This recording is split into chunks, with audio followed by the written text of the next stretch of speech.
Thursday, February 29th, 2023, from 4:30 to 5:30, a strategic planning subcommittee meeting will be held through remote participation via Zoom. The purpose of the strategic planning subcommittee meeting is to draft a naming policy for facilities in the Medford Public Schools. Additionally, the strategic planning subcommittee will discuss community participation / contribution options for the Numa Glen Elementary Playground to provide a recommendation to the school committee. This meeting can be viewed through Medford Community Media on Comcast Channel 15 and Verizon Channel 45 at 4:30. Since this meeting is held remotely, participants can call or log in by using the following link and call-in number.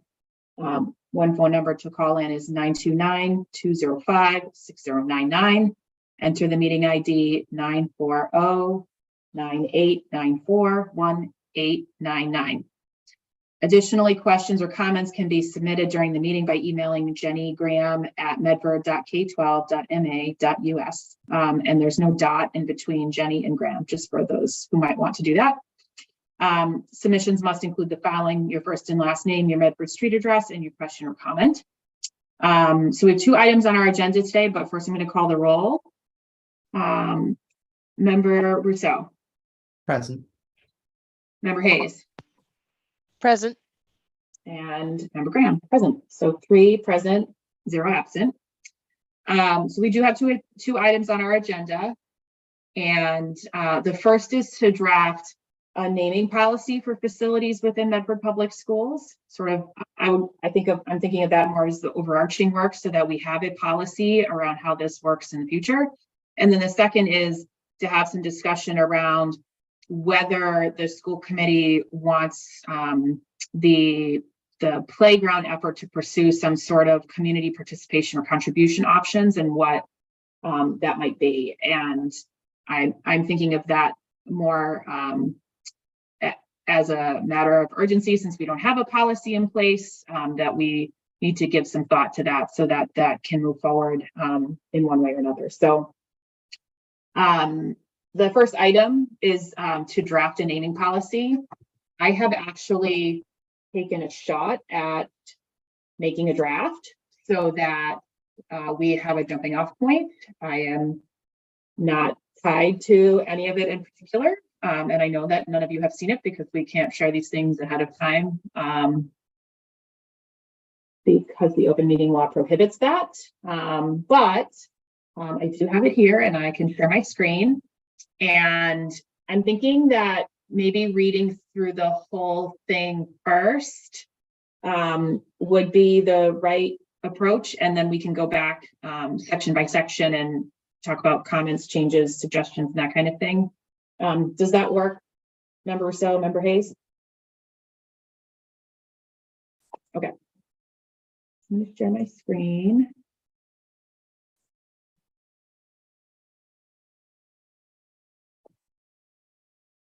Can you all see my screen? Yes. Okay. Okay. Okay. So I want to thank the Belmont School Committee for giving me a nice jumping off point that I was able to use as in the creation of this document. So I'll just read it from top to bottom and then we can go section by section. Dedication and naming of school buildings, facilities, and grounds.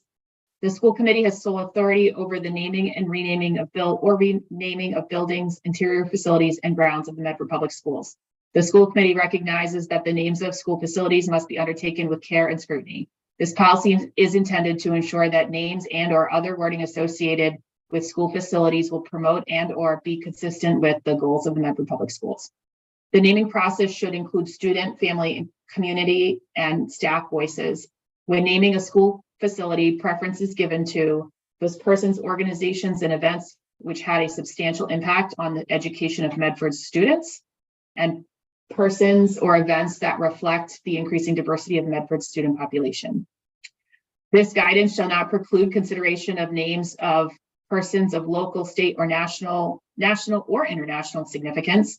Names of persons employed by the school or city at the time of dedication shall not be considered. The school committee reserves the right to remove any name at any time if it is in the best interest of the district or donor to do so, or to protect the reputation of the district and/or the donor. In order for a building, facility, playground, or school grounds to be named that is accompanied by a financial contribution, the following procedures shall be followed. Written request is placed on a regular school committee meeting agenda. The item should specify the intent of the requester and the details of the intended financial contribution. It should offer appropriate background information on the person or organization in the request. 2, the school committee will consider the request and invite public input on at least 2 consecutive meetings before a vote to approve or deny the request is taken. Number 3, a gift between the donor and the school committee must be approved simultaneously as the name is voted. The standard agreement must specify that the building, interior, facility, or grounds to be named, the duration of the naming period, as well as payment terms, and these agreements will be considered for the public record and kept on file by the school committee for access by the public. Next section. For a building, facility, playground, or school grounds to be named that is not accompanied by a financial contribution, the following procedure shall be followed. The school committee shall pass a resolution identifying the building, facility, or school grounds to be named. The school committee shall establish a naming advisory committee pursuant to policy BDF, advisory committee to the school committee. The naming advisory committee shall adhere to the charge established in forming the committee, including public participation, timelines, and other criteria. The school committee shall receive recommendations from the naming advisory committee at a regular school committee meeting. The school committee shall, by majority vote, adopt a name. The school committee is not required to accept the recommendations of the naming advisory committee. The next section, for a classroom or space within a school building to be named, the following procedures shall be followed. A written request is placed on a regular school committee meeting agenda. The item should specify the intent of the requester and the reasons why this particular name would fit the space. It should offer appropriate background information on the person or organization in the request. Number 2, the school committee will consider the request and invite public input at 2 consecutive meetings before a vote to approve or deny the request is taken. And then the school committee may choose to send the request to a naming advisory committee. And then final section, for a community giving program where donors will be invited to give to a project in exchange for a physical dedication. So, for example, a brick with the donor name on it. The program rules and required donation levels will be placed on the regular school committee agenda. The item should describe the program placement of physical dedications, donor levels, and other rules. The committee will consider the request and invite public input. The school committee may make a decision at any time, provided that public input was received prior, before the vote of approval or denial. So that is everything that I have taken a crack at. And I would love to hear what you all think.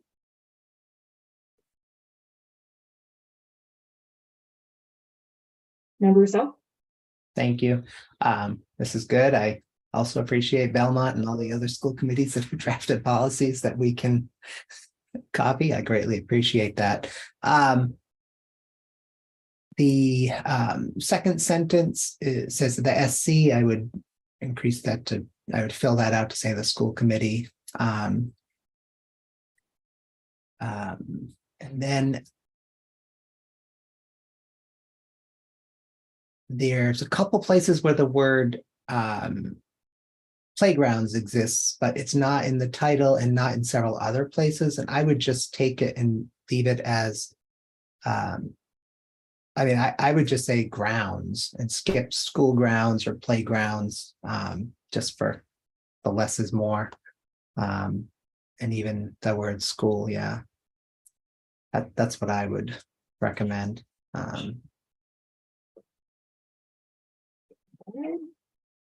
There's, yeah.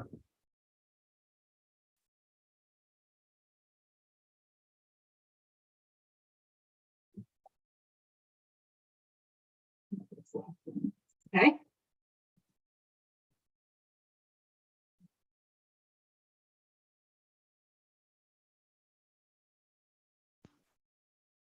I don't really have any suggestions. I mean, it seems to cover everything, and it honestly feels like the process that we went through, I wasn't on the committee, the process that went through with the naming of a school already. So it seems to follow that pretty closely, I think. Yeah, as I wrote this, I thought about these like sort of 4 different buckets, I guess I would say. Like if you're going to rename a whole school building, that or name, either way, name or rename a whole building, that seems to, at least in my mind, rise to the level of some sort of advisory committee around what that name should be. But I think there also are times, and we want to provide space for the large donor who wants to donate $100 million to build Medford High. Like, I think we should have a process to accept their money graciously and think about that, you know, in its own structure, which, you know, I think is a little bit different than that sort of a naming situation without a financial donation associated with it. And then, but I also know that we have named classrooms in the past. Like I know that there's 1 or 2 classrooms that have been named in honor of past school committee members and things like that. And that didn't seem to necessarily rise to the level of a naming committee, but instead something that the administration might bring forward to us or something like that. And then that final piece of like, how do we allow for community participation in projects like what we have coming up with the McGlynn Playground? What does that look like and how would it work? So those are the 4 buckets, which is, you know, Belmont, I think, had maybe 2 of these buckets, but as I thought through it, I thought this really covered all the bases around naming. So I don't know, Superintendent or Joan or Dr. Cushing, if any of you have any comments that you'd like to share. Dr. Cushing? Thank you. I appreciate the opportunity to speak. Just 2 questions. One, is there anything in here that would, and I don't see it, but that would preclude, say, a bank, the bank purchasing the naming rights and then it's named after a business, a corporation, something along those lines? That's one question. Number 2 is thinking. Oh, you're on mute. Like if a large like that comes on, would there be a way for us to streamline, say, all right, we have 60 classrooms at X thousands of dollars a piece. We have this learning commons or this cafeteria or those types of things that might be able to be streamlined. I was just thinking in that first paragraph that I can't, not the first paragraph, in the one of the sections. I'm just trying to get to it. I apologize. And I just was wondering if there would be a way to, say, streamline that as opposed to coming every time, or if we would place, say, like, okay, we have these 15 classrooms, these are the individuals, those are the names, those types of questions. And I don't know if we can do it right now. I think this is real, from what you read, really great. So just thought possibly for the future. Yeah, I think a couple things. If there were such a situation where we had, like, you know, many things up for naming, for example, like there were 10 labs or something like that that we decided we wanted to name, I think that would fall under this like community giving program where there's like some naming in exchange for like a fixed price, like much like what Medford Public Library just did. And so I think what the school committee would want to weigh in on is the appropriateness of like the plan or the program that's being put out to the community. And then like following those rules, like whatever those rules are, we would like consider those, approve them, and then move on. I think the other thing that, you know, when we talk about McGlynn specifically that I wanted to react to was there's been a lot of conversation in the community about how we could name every piece of equipment on the McGlynn playground, much like we named all the chairs and everything else in the Medford Public Library. And the policy doesn't sort of like lean one way or another on that idea. I think for me personally, like I I do hesitate to sell off like pieces of our kids' education in the same way that we sell off like public buildings. I know the schools are a public building, but I feel like there's higher purpose around like what goes on in a building. And I think we're, really aware and tuned into the idea that not everything is comfortable for everyone. And when you start talking about naming classrooms, like I feel like that sort of wanders into this territory of potentially creating discomfort for students that is avoidable. So I think for me personally, like I don't love the idea of selling the soul of our school. I know it's sort of like extreme and maybe harshly said, but and I sort of had that same like personal reaction when people talked about like naming all the pieces of equipment on the McGlynn playground. With that said, like I do think it's great for the community to be able to participate in buying and feeling ownership over our school spaces, because I think that creates like a sense of pride and ownership, and all those things are good. So the policy doesn't say anything about that sort of intentionally, because I could see that being really different item to item in terms of how we would sort of consider and approach some of those things. And then we can talk about it specific to the McGlynn playground once we feel like this policy makes sense. So I don't know, Member Rousseau, I saw you have your hand in the air. Yeah, I mean, sort of, you use the example of the playground equipment, and I think that setting how long is this expectation that your name's going to be on an item is, I mean, a lot of institutions have ended the in perpetuity concept. And I fully agree with that. None of us knows what Medford 100 years from now is going to look like, but we don't want to enter into deciding to name something that means nothing to anyone then. Medford of 100 years ago was a different place too. So, and also like for a piece of equipment, I'm fine with you getting your name to stay there in perpetuity if you provide the funds to permanently replace it as it dies. All this equipment has a lifespan, and a plaque to pay for it the first time is one thing, but 7 generations from now, we're replacing at that point a $50,000 swing set. Does your name get to stay on that? I don't see why that makes any sense. It would also hamper the opportunity in the future for a school committee to raise money for the next version of the McGlynn playground. So I think having expectations around, and it doesn't have to be like an end date. It could be something like, until the equipment is replaced, or until the playground is replaced or renovated.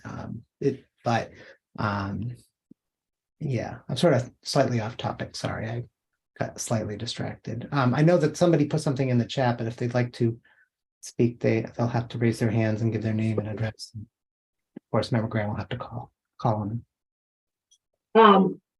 So I'm going to stop sharing for a minute because I think it makes it hard for people to see. I, in fact, missed whoever it was in the chat. So I do see we have a comment in the chat. I don't know if KG wants to provide their name and address in the chat, or if you would like to speak.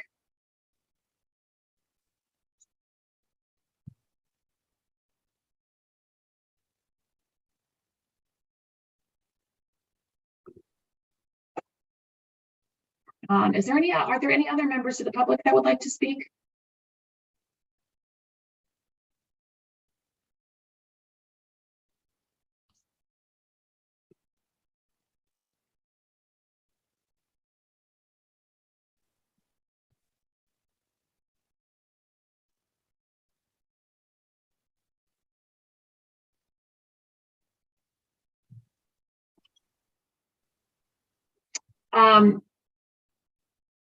One thing that I did put in this policy that I want to call your attention to is if we're talking about the idea of a naming committee, there is, and this was, I believe this was in Belmont's policy as well, a final mention that the school committee will adopt a name by a majority vote, and that the school committee is not required to accept the recommendation of the naming advisory committee. That was, in fact, how we established our last naming advisory committee. And the reason for that to be there is not to say that the school committee would want to like waste the time of the volunteers on a naming advisory committee and then blatantly disregard their recommendations, but to acknowledge that the responsibility of this does rest with the school committee. And if for some reason the school committee felt like the outcome of the advisory committee was compromised or did not align with information that was available to the school committee has the authority under the law and would be certainly able to make a different decision about the name. So that's why that's there. I just wanted to call that to your attention. If anyone, I don't know if any of the members have anything they want to say about that. Member Rousseau? Sure. There's certain types of things which we have authority to delegate. We do much of that with the superintendent, but for instance, there are certain things that we approve each year that we can't delegate to the superintendent. Like we have to approve the handbooks. We can't say somebody else can approve the handbooks. So similar to that, naming of buildings is naming of facilities is not delegatable, is my understanding. That doesn't mean that school committees can't be like, create an advisory committee and say, go at it, whatever you say, we'll be happy with, which sounds like you're delegating it, but the school committee still has to make the vote and the decision. And so that's, I think, why that is there. I think it's also important to note that Member Graham sort of mentioned that is that, you know, there have been other naming opportunities, like NASA had one a couple of years ago, and like the number one thing was for a telescope or something, was something that was like out of The Simpsons and meant to be funny. So winning the vote of an advisory committee, I mean, I don't fathom that will be a similar situation, but you know, we aren't the whole advisory committee. We have three of us on the last one. So I think that the majority of the members who are not on the advisory committee certainly can't have their rights taken away by anybody. So I think it's good that it's explicitly said there, but I mean, it's hard to fathom a scenario where that happens, but good to have it.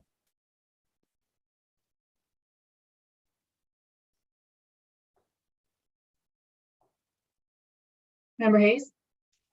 Yeah, I agree. I mean, I think it needs to be in there. I think ultimately, as you both have stated, it is a responsibility of the school committee. So ultimately, we do have to be the ones responsible to make sure that the name, you know, in the rare occurrence, if the number one chosen name by the advisory committee or whatever just wasn't appropriate, or we had some reason to understand that it isn't a name that would be appropriate to use. I don't know if we want to put something in there, and this would, I guess, really just be in an effort for people who read it to understand that we would emphasize, or choose a better word, the name that or names suggested by the advisory committee, that would be, you know, our preference would be to choose one of those names, but in the event that the names weren't appropriate, or I don't know, you guys might have better wording for it, but if we want to put something in there, at least to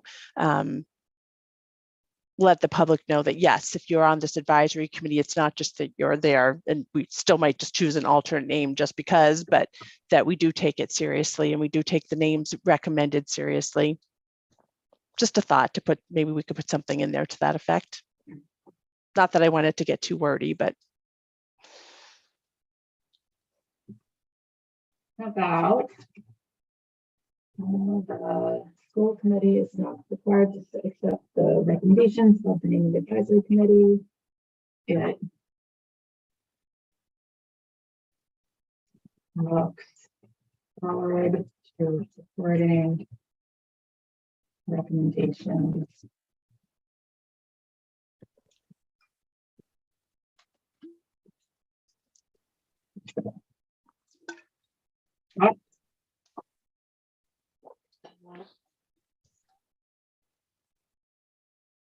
Oh, sorry, I'm not sharing my screen. Let me just share so you can see what I just typed.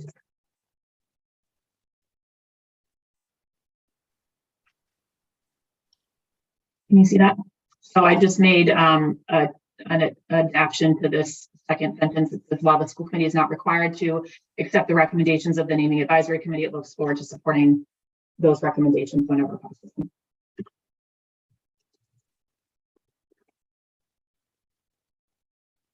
Thoughts on that, Member Hayes, Member Rousseau? Looks good. Looks good. Okay. I see that we have a hand in the air. Eunice, can you give us your name and address for the record, please? Sure. Eunice Brown, Greenleaf Ave. Thank you very much. I'm wondering, looking at this document, and I missed the first few minutes just getting in from an appointment and settling down with dinner, but where is it written? Is it written anywhere in our charter or our ordinances or anywhere that, or maybe from the Mass General Law, I don't know, that the school committee has the right to name school buildings, as opposed to either the mayor at the time or the city council, who has ultimate control of the entire municipal budget. So I'm wondering if, does that ruling come down from on high somewhere else, that it's the school committee's right and responsibility to be naming school buildings? It actually does. It is outlined as one of the authorities of the school committee in Mass General Law. So that is where it comes from. Oh, okay. Fabulous. Thank you very much. Yeah, no problem. Good question. Any other comments before we move on to our second agenda item? Member Hayes? Oh, you're on mute. Sorry about that. When we, in the event that we did have that wonderful $100 million donor who wants to fund our school and have their name on it, and maybe this doesn't belong in here, but we certainly have had incidents recently, not locally, but Tufts had an incident where they had a building named after someone and changed the name. Would that need to go into this kind of a document, or is that just totally out of the realm of this kind of document, in terms of that idea? If it turns out that big donor, for some reason, we decide isn't any longer an appropriate name to have in our school, what would happen with that? Member Rousseau? Well, number 5 isn't really about that particular scenario, but Mass General Law does say we have that authority. We could change the name of any of our school buildings in one meeting with one vote. Well, actually, we'd have to have 2 because we'll have a policy. But we could just show up. Somebody could put a motion on the agenda to change the name, and this says we would create an advisory committee. I take it back. We would have to create an advisory committee first. I don't think any of those scenarios, thankfully we don't have an Epstein high school or in such a scenario. The committee would could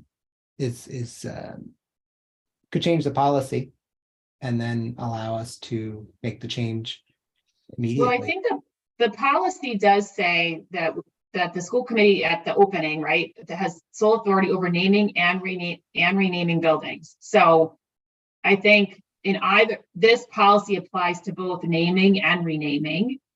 Okay. And so I think it is covered if for some reason we decided that we needed to rename a building, it would follow this same process, which would be if it's a whole building, we would establish an advisory committee and then go from there. Okay, thanks. That makes sense. Any other questions, thoughts, comments? Nope, Is I see- there I do a see another, motion to approve? sorry, Jenny, I remember Graham, I see another SC. Just search for SC and change it for school committee.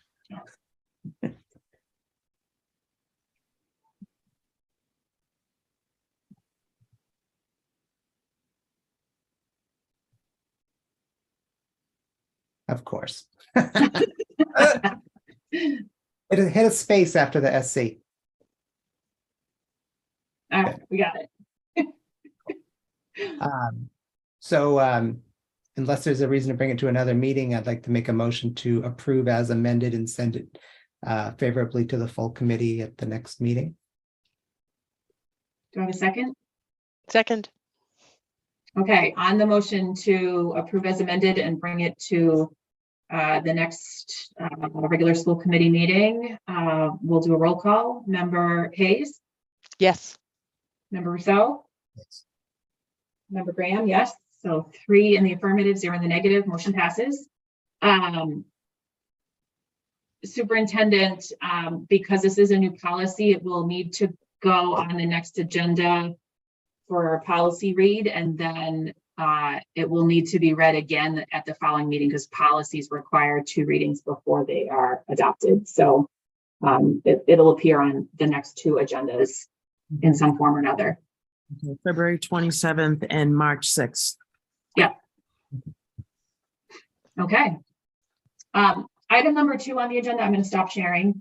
Item number 2 on the agenda is to talk about any community participation program we might want to implement for the McGlynn playground.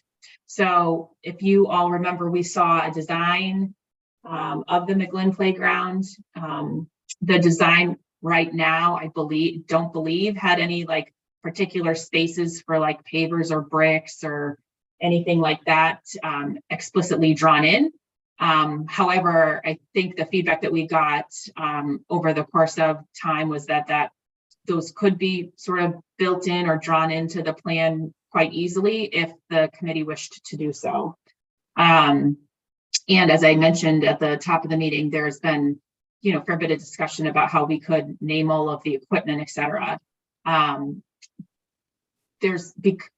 My idea around the report out of this meeting would be to sort of provide for discussion to the group, a summary of the discussion we have here, and put a resolution on the agenda that describes a possible answer to what we want to do with the McGlynn playground, given that this policy isn't quite adopted and we do need to make some decisions quickly, so that there would be a place on the agenda for us to talk about that as a broader committee. But my hope was that we could have some discussion here around what we might recommend to sort of inform that resolution that I'm happy to put on the agenda once we are done here for broader discussion with the group. Members up? Yeah, this one's, the last policy, the thing we were just working on, and this, I feel torn, frankly, on the naming of public anything. Because the thing belongs to the public, not a person and not a donor. Even if there is a major donor, they don't own it. It still belongs to the public. I certainly understand the desire. I have my name over at the library. I get it. And so I guess for and since I can't really find a clear path in my mind as to what is there a universal right answer to this question of naming things on public property. I think that at least I've not spent a lot of time thinking about it, obviously. But if I was trying to think of like, how will we decide whether to name or put naming opportunities? I guess one thing I would wonder is like, what's the goal I mean, if the goal is raising money, I'm happy to talk about that, because the amount of money is invariably not life-changing and not changing our budget in any meaningful way. And, you know, and I'm not saying I don't appreciate donations, of course, but I'm just struggling with, like, what's the goal of having, you know, like when we did the new elementary schools, there's a plaque inside, the building committee is listed there. And that makes sense. These people worked an enormous amount of time to get us those schools and to do all the legwork that was required. You know, that makes sense to me, but they didn't have to make a donation for that. And so if we get lots and lots of donations, I mean, when I was in high school, it was just the very beginning when there was like a Coke machine, and it was Coke. It was Coke was happy to be there to get everybody on Coke. Obviously, I'm not a Pepsi guy, but you know, things went to the extreme where every part of not in Medford, thankfully. Perhaps it's a structural issue, I don't know, but in some communities, and I know, like I believe in Florida, it's like everything's named in the building. It's like you're walking through a mall. And I don't want us to go down that road. And so, like, where we draw the line, like, and I realize that we're probably I assume we're talking about individuals who want to make a donation, have their name like on a brick at the McGlen.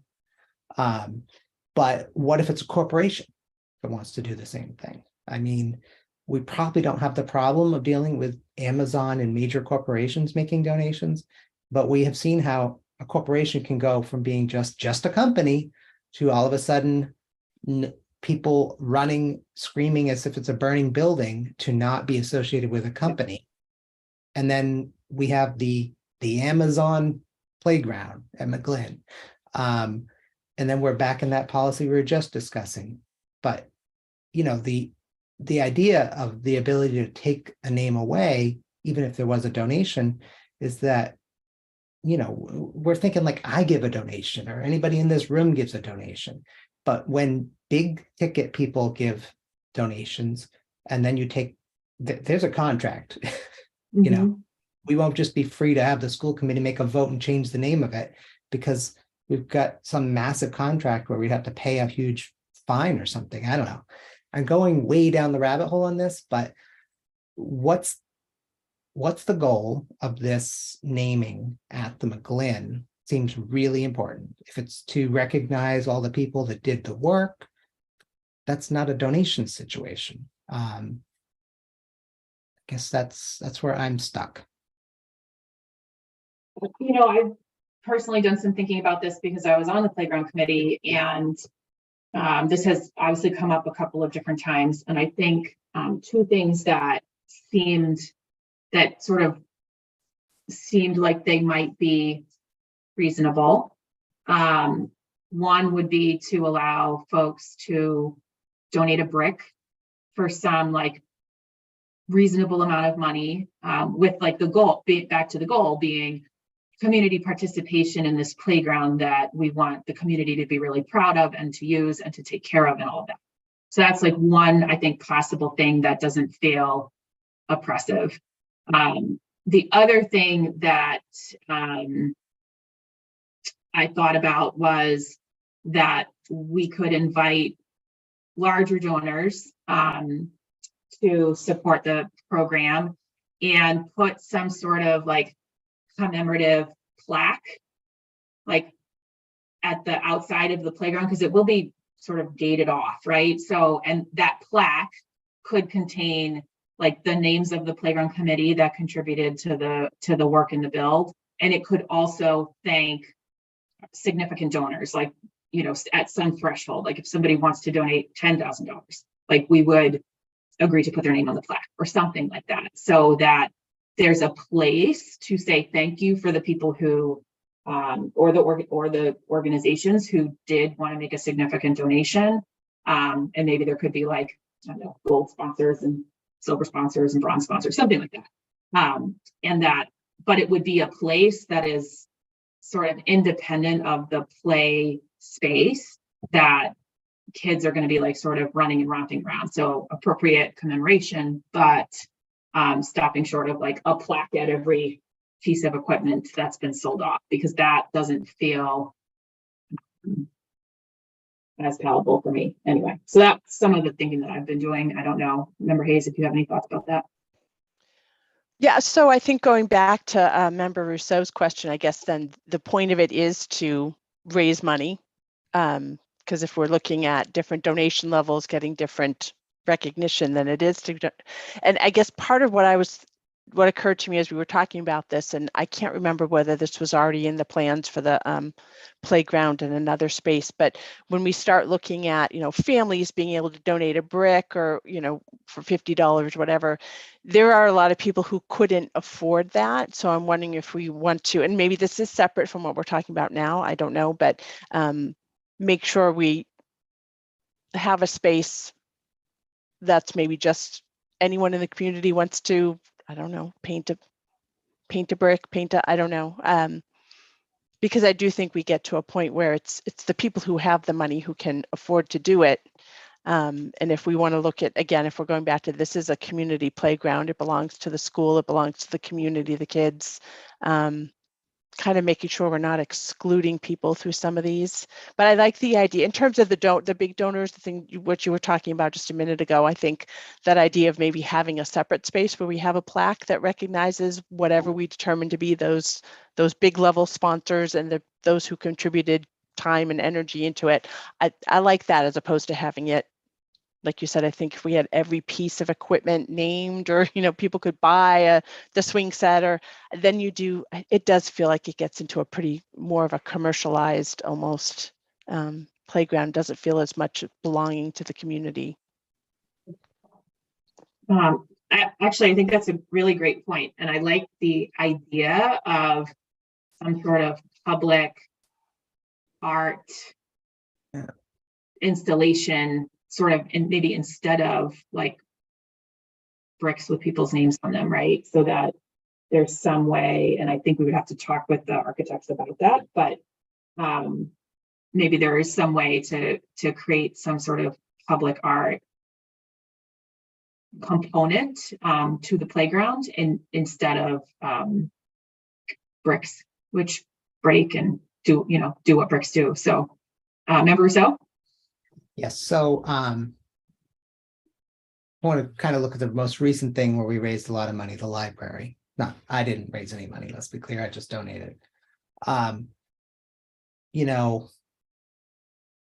I don't know if it comes across as petty, but I'll get over it if somebody thinks I'm petty. As a proportion of my net worth, I gave vastly more than Bloomberg did. That's just a fact.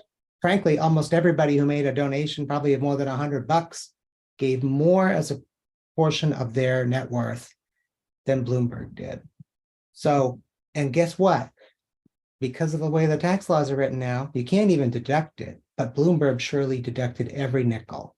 And I'm grateful for the money for the library, and I'm not here to rehash that story, but I do think the story that that the rich get their names at the top of everything, giving an amount that means nothing to them, and other people give what is truly like real portions of their income and pay for it through, fewer vacations or whatever else.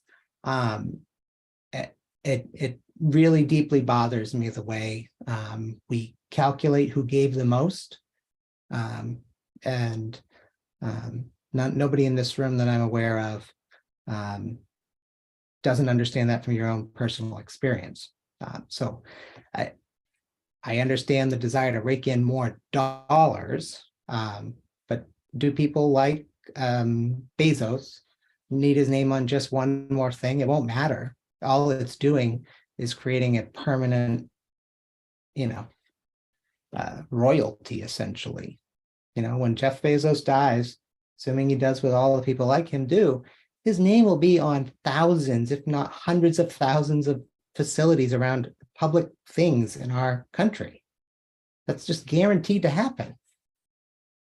And I just don't know that we want to participate by adding one more little spot gets to be marked like it's a dog marking his territory. And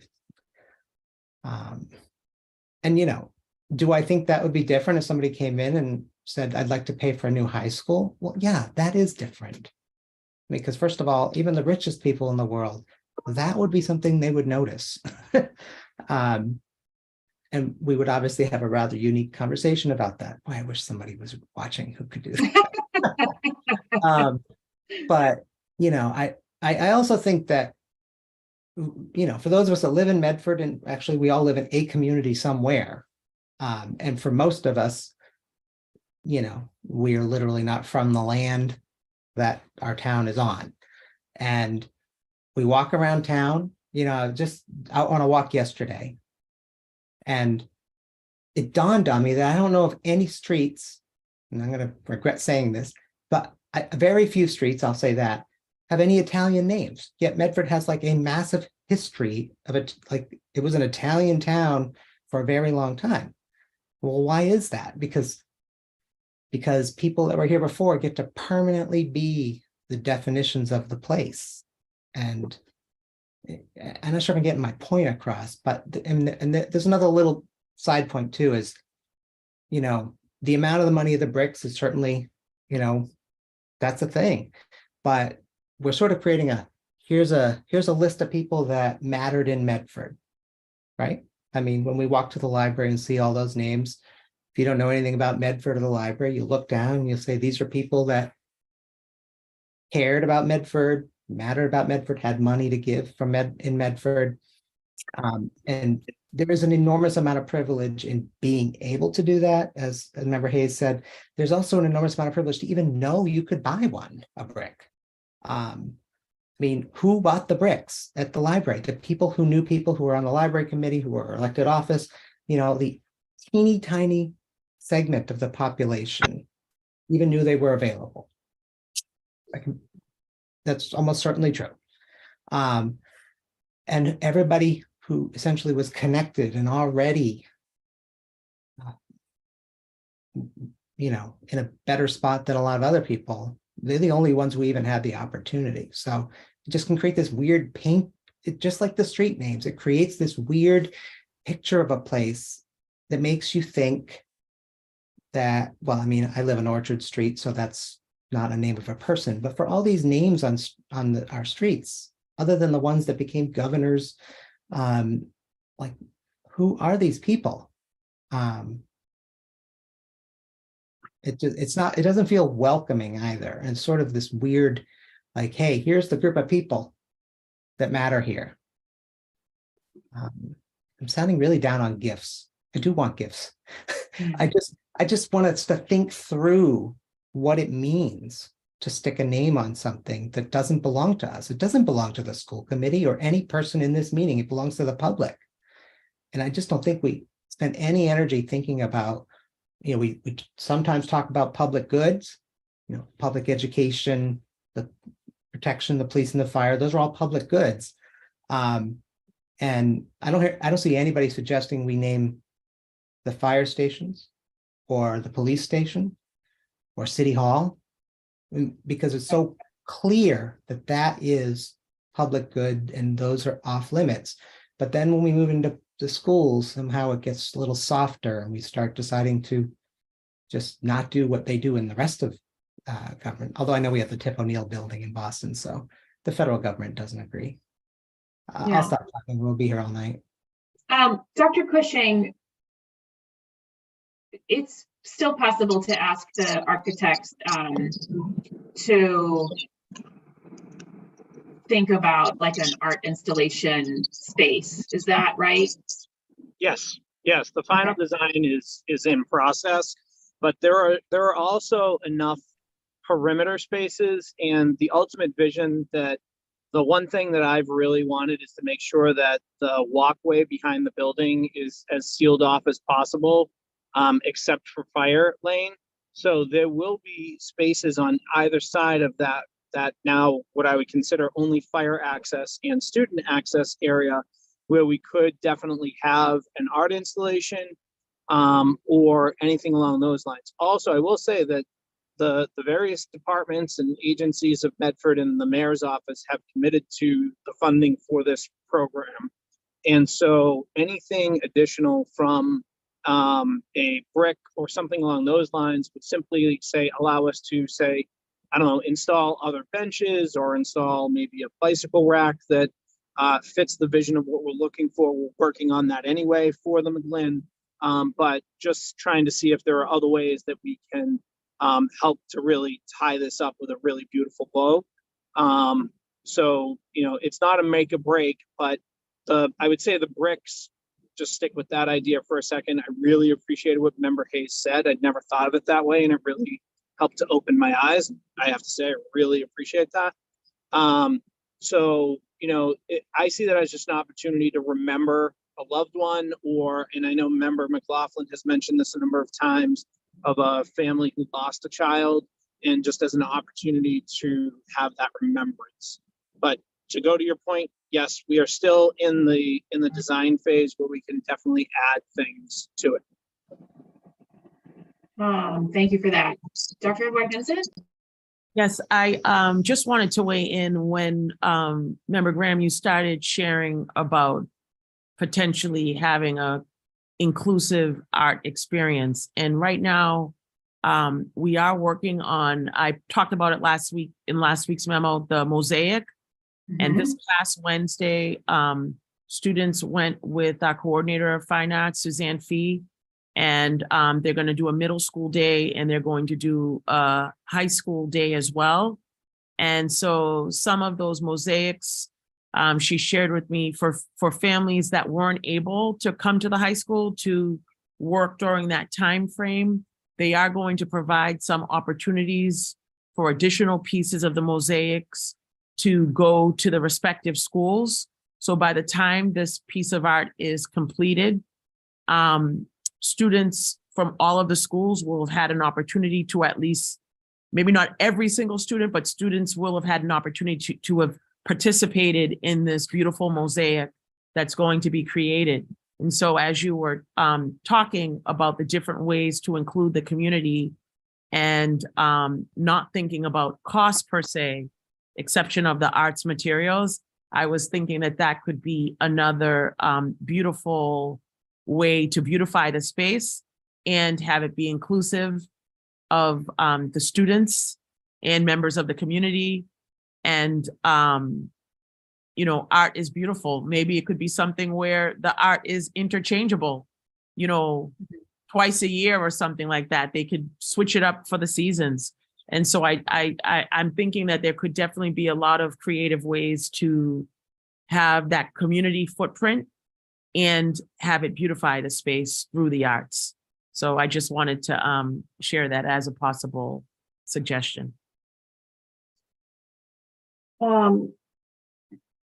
So as I'm listening to everybody's comments, I'm wondering if our recommendation to the school committee is that we invite donors to donate and plan for a plaque that recognizes them. And maybe we come up with like a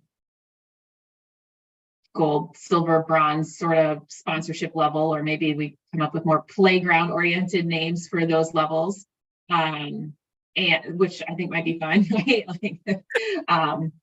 So maybe we could think through that and encourage, those donations, and note that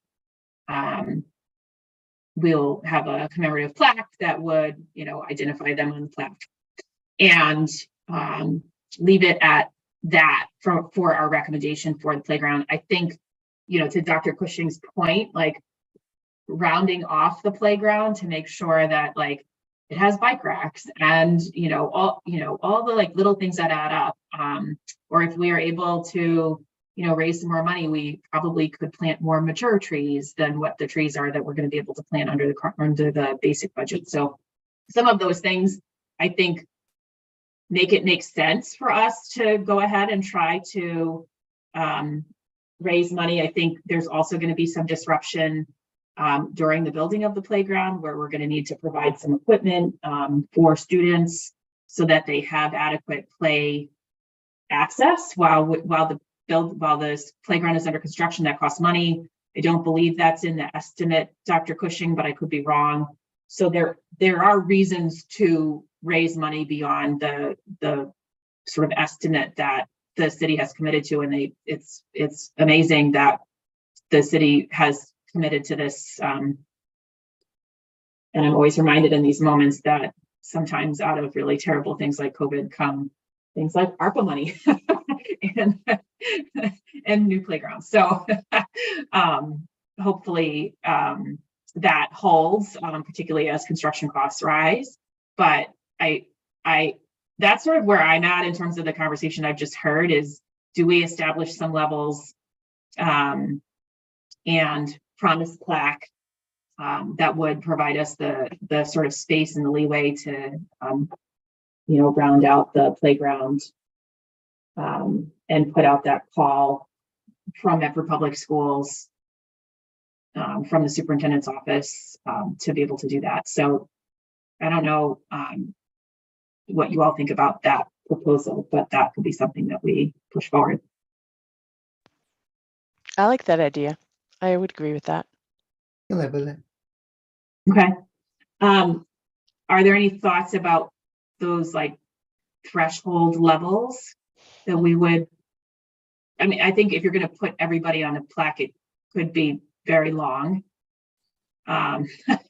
If any dollar amount ends up on the plaque, I don't know if we have any immediate thoughts. I'm also happy just to put a draft out there and see what the committee thinks about it too. I know it is 5:30 and we're at our meeting time. I think you should probably have 4 levels. You should just include a platinum level because you never know. You may have a extra generous person who wants to give at that level. And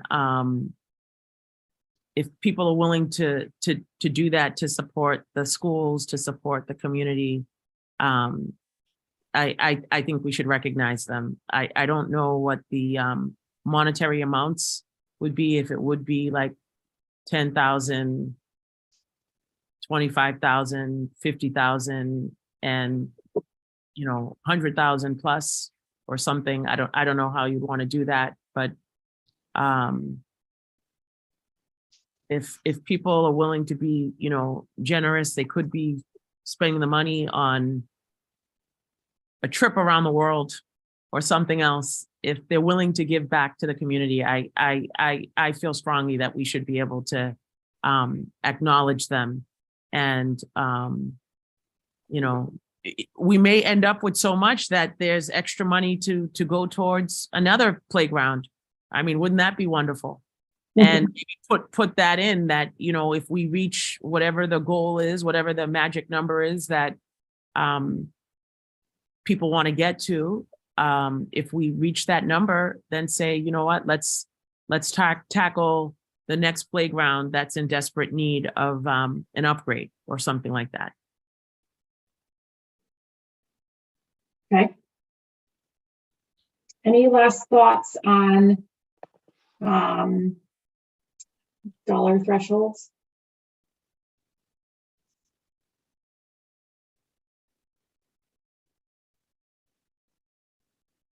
Okay. I think this conversation, obviously, like in the minutes and in the description of the readout of the subcommittee meeting will sort of provide people some of the things that we've already thought about.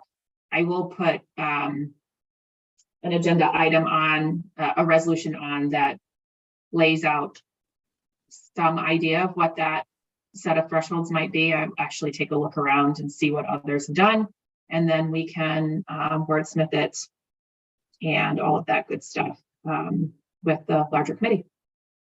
So I don't think we need to take a vote on any of that. And with that, do I hear a motion to adjourn? Motion to adjourn. Second. Motion to adjourn by Member Hayes, seconded by Member Rousseau. Roll call, Member Hayes, Yes. Member Rousseau, Yes. Member Graham, yes. Meeting is adjourned. Have a good night, everyone. Thank Have a- you. Have a good night. Very nice.